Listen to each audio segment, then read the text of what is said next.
Magandang araw.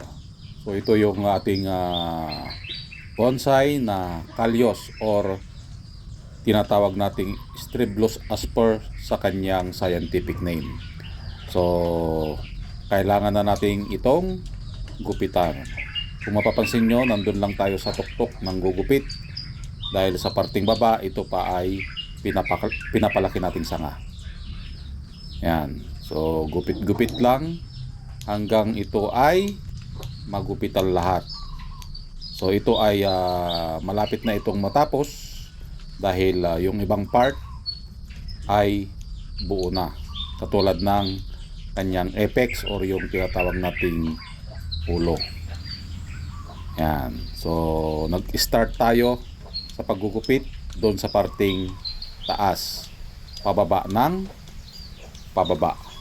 Kapag ito ay mag-wire naman, mag-start tayo sa parting baba, pataas ng pataas. At ito, yung mga itinira natin, yan yung tinatawag nating antena. Yan. At the same time, dito sa parting baba, hindi din natin ginalaw. Hindi katulad dito sa parting taas na nakatikim siya ng gupit. At ito pa yung mga iba. So, nag-iiwan tayo para lumaki yung kanyang mga sanga. So ang pinakamalakas na part ng ating bonsai ay yung parting taas. Kaya yung mga nasa baba na part ay napag-iiwanan. So mas mabilis tayong magpalaki ng sanga kapag ganito ang ating gagawin. Mag-iwan ng sanga at ipa-wild ito. Yan yung tinatawag nating antena. At ito na yung kanyang kabuuan. So sa parting baba ay na-trim na.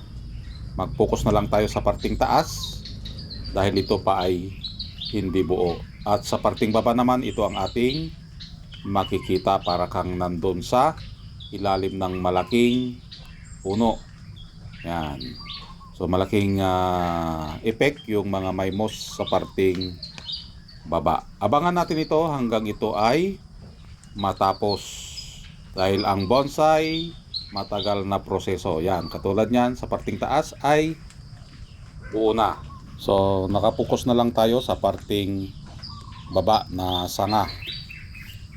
Yan, kung makikita natin yung parting baba ng bonsai ay hindi natin ginupitan para ito ay lumakas.